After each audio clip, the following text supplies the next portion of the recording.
오늘 본문은 공동체 생활을 하면서 일어날 수 있는 여러 가지 재산상의 피해를 일으키는 사례들에 대한 처벌과 또 배상 규정들에 대해서 나오고 있습니다.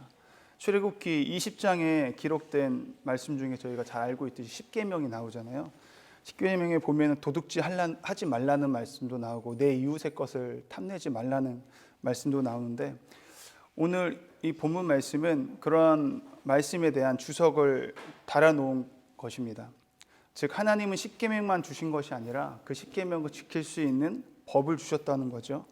탐내지 않는 방법을 가르쳐 주시기 위해서 오늘 우리가 읽은 말씀처럼 만약에 남의 것을 탐해서 도둑질하면은 소 같은 경우는 5배, 양이나 나귀 같은 것들은 4배, 그리고 어떤 사람들 의도적으로 하지 않았다고 할지라도 남의 것을 훔친 것을 들키게 되면 갑절로 2배, 좋은 것 내 거 밭에 있는 농작물이 피해를 내가 입었다. 그럼 피해를 입힌 사람은 그 피해 당한 사람에게 좋은 것으로 줘야, 가장 좋은 것으로 소출로 줘야 된다.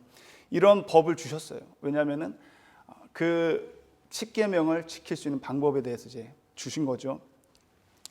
오늘 보면요, 가축 도둑질에 대한 배상 규정이 1절, 4절 나오고 있습니다. 1절에 보면요, 사람이 소나 양을 도둑질하여 잡거나 팔면 그는 소 한 마리에 소 5마리로 갚고 양 한 마리에 양 4마리로 갚을지니라.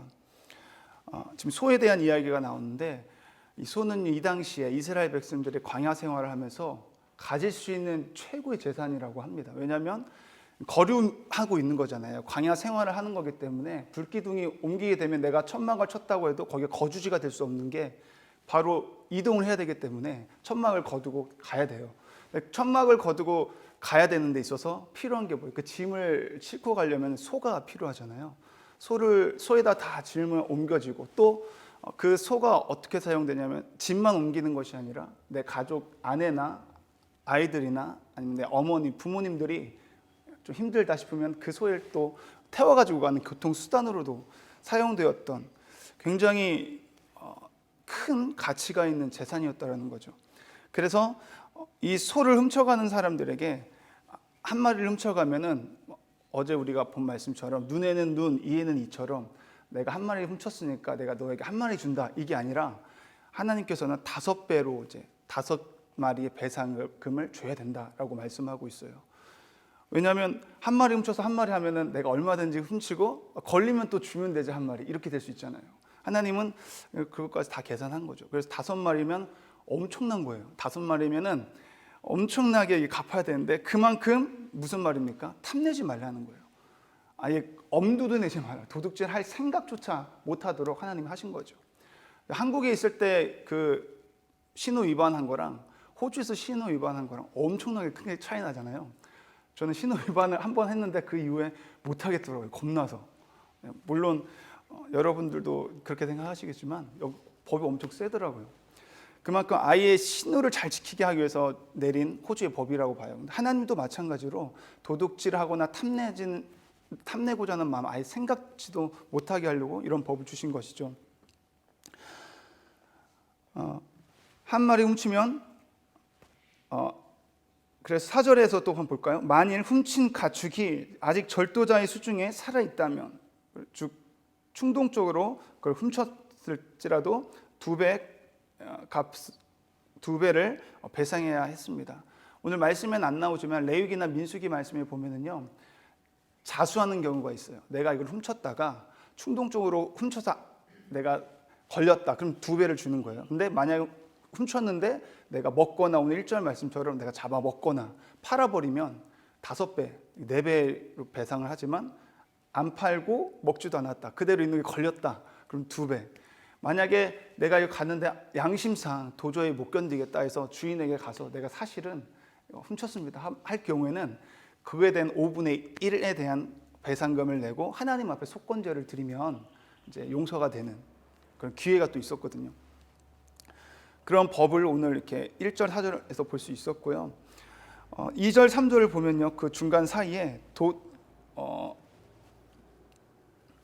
도둑이 야간에 침입하는 것과 또 주간 침입의 2가지 사례로 이제 구분돼서 나오는데요. 야간에 침입해서 발견되면은 그 주인이 그를 때려 죽인다고 해도 하나님께서는 그에 대한 죄를 물지 않으셨습니다. 왜냐하면 밤에 오는 경우는 그 밤에 온 도둑이 어떠한 무장을 하고 왔는지 어떠한 그 모습으로 오는지 알 수가 없잖아요. 너무 위협이 되기 때문에 보이지 않는 상황에서는 그렇게 해도 된다. 근데 오늘 말씀을 보니까 주관에 침입했을 경우에는 내가 확인이 되잖아요. 내 이웃이 누구인지 확인이 되기 때문에 그것을 알면서 내가 첫 번째는 내가 자기 방어를 하지만 그 두 번째로 내가 반응을 해서 과잉 방어를 해서 그를 쳐 죽였다. 그러면 거기에 대한 핏값은 그 죽인 사람이 물어야 된다고 합니다.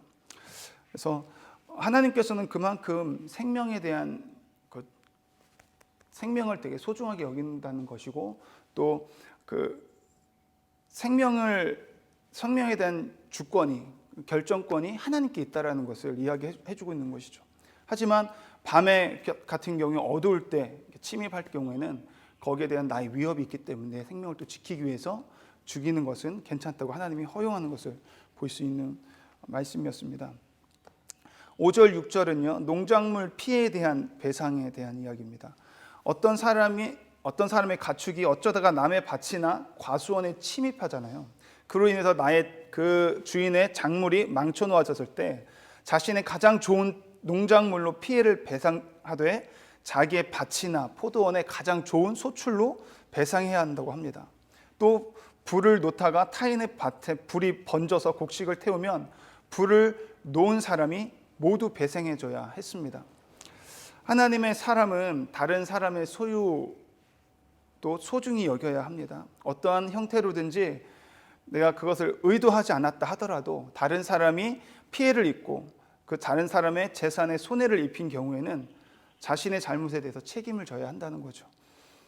성경은 가장 좋은 소출로 배상해야 한다고 하고 있어요. 가장 좋은 것을 주어야 한다는 것은 형식적인 배상이 아니라는 것입니다. 마음의 진심을 담아서 그 마음의 아픔까지 고려한 진실한 사과를 동반해야 한다는 뜻을 말하는 거예요.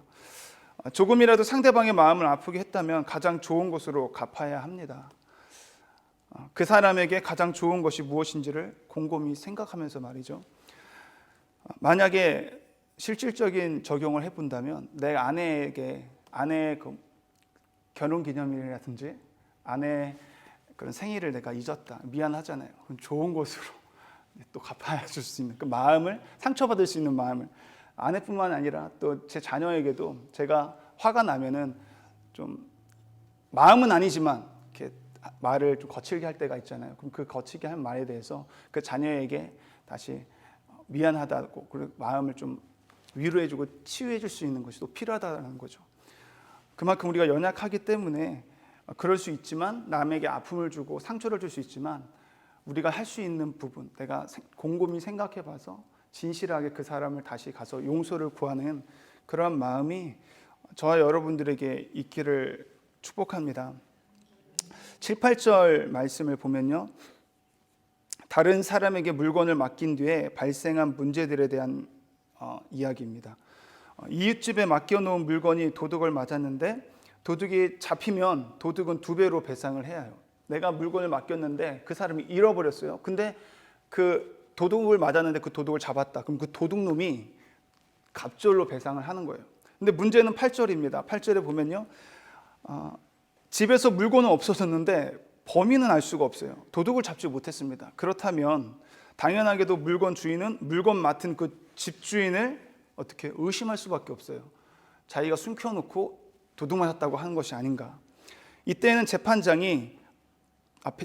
앞에 가서 조사를 받아야 해요. 근데 이 재판장이라는 말씀을 히브리어로 보면 엘로힘이라고 되어 있어요. 엘로힘은 하나님이거든요. 하나님 앞에 가서 조사를 받아야 된다는 것입니다. 거기에 대한 이야기는 자세히 나와 있지는 않아요. 그렇지만 이 말씀을 보면 어떻게 유추해 볼 수 있냐면요. 율법의 한계 때문에 많은 경우 양심이 호소하고 신적 개입을 탄원할 수밖에 없는 그런 상태를 말하고 있다는 것입니다. 그리고 9절 말씀을 보면요. 8절의 그 연장선일 수도 있는데요. 의심하는 것에 대한 이야기죠. 사람이 분신한 물건이나 가축을 우연히 타인이 갖고 있는 것을 발견하고 자신의 소유권을 주장하였을 때 만일 그것을 가지고 있는 사람이 그 소유권을 인정하지 않는다면 이때도 마찬가지로 재판장 앞에 가서 조사를 받아 죄있다함을 받은 사람은 갑절로 상대편에게 배상을 해야 했습니다. 무슨 말이에요? 내가 맡겼는데 그 사람이 안 갖고 있다고 했어요. 근데 우연히 가다 보니까 내 물건이 저 사람이 갖고 있네. 저 내 거 같은데 이러는 거예요. 제가 훔쳐간 거 같은데 그럼? 이렇게 의심을 하는 것입니다. 근데 그 사람은 아니다 내 거다. 서로 이렇게 싸우게 되잖아요. 그때 하나님 앞에 또 나가서 조사를 한다는 거죠. 10절에서 13절 말씀에 만일 가축을 이웃 동료에게 잠시 맡겨놓았는데 죽거나 상해를 입었거나 하는 건 무엇입니까? 가축을 심하게 부리다가 문제가 발생할 수 있었다는 거예요. 내가 빌려줬는데 죽었어요. 근데 그 죽은 것이 잘 사용하다가 그냥 죽을 리가 없잖아요. 내가 빌려줬는데 막 너무 심하게 하거나 너무 일을 많이 시켜가지고 학대를 해가지고 죽였을 경우, 또 분실된 경우가 있는데 이럴 경우에는 그 사람이 그 가축을 내 친족이나 가족들에게 빼돌려가지고 훔친 경우, 그렇게 의심받을 수 있는 그 경우를 말하는 건데요. 그런 것에 대한 판결입니다. 이러한 상황에 처해 있을 때 하나님께 맹세하며 결백을 선언하면요, 가축의 주인은 결백의 그 선언을 받아들이고 믿을 수밖에 없는 것입니다. 왜 그랬냐면요, 구약에서 여호와의 이름으로 맹세하는 것은 목숨을 담보로 하는 대단한 위험한 일이었기 때문에 그 정도로까지로 네가 훔치지 않았고 그렇게까지 학대해서 죽이지 않은 거라는 것을 결백한다는 그 선언에 대해서 받아들이고 믿게 되었다는 거죠. 그러나 맡은 사람의 관리가 너무 소홀해서, 오늘 12절 말씀처럼 소홀히 해서 가축을 도둑맞았다면 주인에게 배상을 해야 했고요, 들짐승에게 물려 죽었는데 그것이 내가 죽인 것이 아니라 들짐승한테 물려서 죽었다라고 하는 증거, 물증을 가지고 오면요, 그 책임을 면할 수 있었다라는 것입니다. 그 사체를 가져다가 증명할 경우에요. 14절 15절 말씀 보면요, 당시 이스라엘 사회에서는 짐승을 빌리거나 세를 냈다고 해요. 그래서 내가 짐승이 필요할 때 갔잖아요. 일을 할 때 소가 좀 모자라서 빌릴 수도 있고요, 아니면은 내 가족이 싣고 태우고 가야 되는데 너무 힘든데 소가 없으니까 또 빌릴 수도 있고요. 빌릴 수도 있지만 또 돈을 주고 또 그걸 세를 가지고 렌트하는 것처럼 빌렸다라는 거죠. 그런데 빌리는 것과 세 내는 것은 차이가 있다는 것을 저와 여러분이 잘 알 겁니다. 빌리는 것은 돈을 지불하지 않고 빌리는 거예요. 그리고 세를 냈다는 것은 내가 합당하게 돈을 지불하고 빌렸다는 거죠.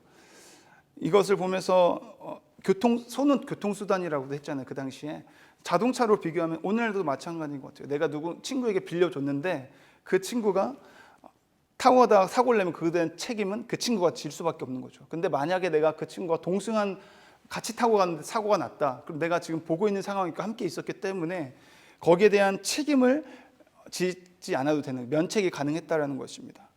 그러나 우리가 대여하는 차, 렌트를 한 차, 돈을 주고 빌린 차는 어때요? 보험료까지 다 내거든요. 몇백 불씩 내가지고 하기 때문에 내가 사용한 것에 대해서 돌발 사고가 날 경우 그때는 내가 책임지는 그 문제가 별로 없게 되는 것처럼 이때도 그랬다는 것입니다. 오늘 이 말씀이 전체적으로 이스라엘 공동체 가운데서 생활하다가 보면은 일어날 수 있는 정말 많은 일들에 대한 하나님께서 법을 통해서 이럴 땐 이렇게 하라고 하나님이 친히 이야기해 주시는 장면인데요. 내가 아까 말씀처럼 내가 주인의 입장으로서, 말씀 묵상할 때 그런 생각이 들더라고요. 내가 주인의 입장으로서 내가 빌려줬는데 그 사람이 없어졌다 혹은 죽었다 이랬을 때 이 사람이 어떤 의도로 이렇게 했을까 내가 의심할 수 있잖아요. 빼돌리진 않았을까? 자기가 이렇게 해놓고서는 다 문제를 해놓고서 자기가 안 했다고 지금 내빼는 건 아닌가라는 의심을 할 수 있지만, 우리가 그런 상황일 때 어떻게 해요? 끝까지 무릎 막 재판까지 가자 이러는 것이 아니라, 하나님의 사람은 그런 것 같아요. 그런 상황에서도 하나님께 맡길 수 있는 사람, 하나님은 다 아시죠. 저 사람이 했는지 안 했는지 하나님은 아시죠. 하나님께 맡길 수 있는 저와 여러분이 되었으면 좋겠습니다. 혹은 우리가 주인 입장일 수도 있지만 우리가 빌린 입장일 수도 있잖아요. 저 사람이 나를 의심한다, 내가 한 것에 대해서 나를 못 믿는다. 그럴 때 거기에 대해서 따지거나 또 막 그럴 필요 없이 그 상황에서 동일하게 하나님 앞에 엎드려서, 하나님은 아시죠. 재판장이 되시는 하나님은 아시죠. 하나님 앞에 우리가 맡겨드리고 기도할 수 있는 저와 여러분이 되었으면 좋겠습니다. 지금 우리는 광야에 살고 있지 않고 소나 양을 키우지 않고 우리 중에는 밭을 경작하는 사람이 그렇게 많지 않습니다. 그럼 이 말씀을 어떻게 우리가 해석하면 좋을까? 절대로 남의 것을 탐내지 말라. 절대로 그 사람 누군가에게 상대방에게 피해를 줬다면 그것을 대한 책임을 져라. 남의 마음을 아프게 했다면 그 사람에게 진심으로 사과하고 용서를 구하는 사람이 되기를 바랍니다. 혹 마음을 아픔을 주었다면 정말 그 아픔을 치유하기 위하여 너의 모든 노력을 다하라는 것이죠. 그 상대방의 인격과 그 삶을 존중하면서 존경하면서 또 인정하며 살아갈 때에 서로가 행복해지는 그런 공동체로 세워져 가게 될 줄 믿습니다. 아멘. 기도하시겠습니다. 하나님, 저희들은 너무 이기적이고 또 나만 생각하는 사람들이라서 나만 좋으면 남들이야 어쨌건 상관없다는 생각으로 살아갈 때가 참으로 많이 있습니다. 이러한 이기주의, 물질주의, 이런 인본주의 세상에 살고 있는 우리에게 하나님은 오늘도 하나님의 음성을 들려주심을 감사합니다. 상대방을 사랑하고 인정하고 존중하고 긍휼히 여기고 세워주는 복된 삶을 살라고 하시는 하나님의 말씀에 반응하며 살아갈 수 있는 오늘이 되게 하여 주시옵소서. 주님, 먼저 우리 가정에서부터 아내는 남편을 세워주고 존경하는 삶을 살게 하시고 부모는 자녀를, 자녀는 부모를 인정하고 존경하며 순종하는 삶을 살게 하시고 교회 안에서는 서로가 서로를 존중하고 인정하고 칭찬하고 격려하며 서로를 세워가는 복된 믿음의 공동체가 되게 하여 주시옵소서. 모든 이름 위에 뛰어나신 예수 그리스도의 이름으로 기도드렸습니다. 아멘.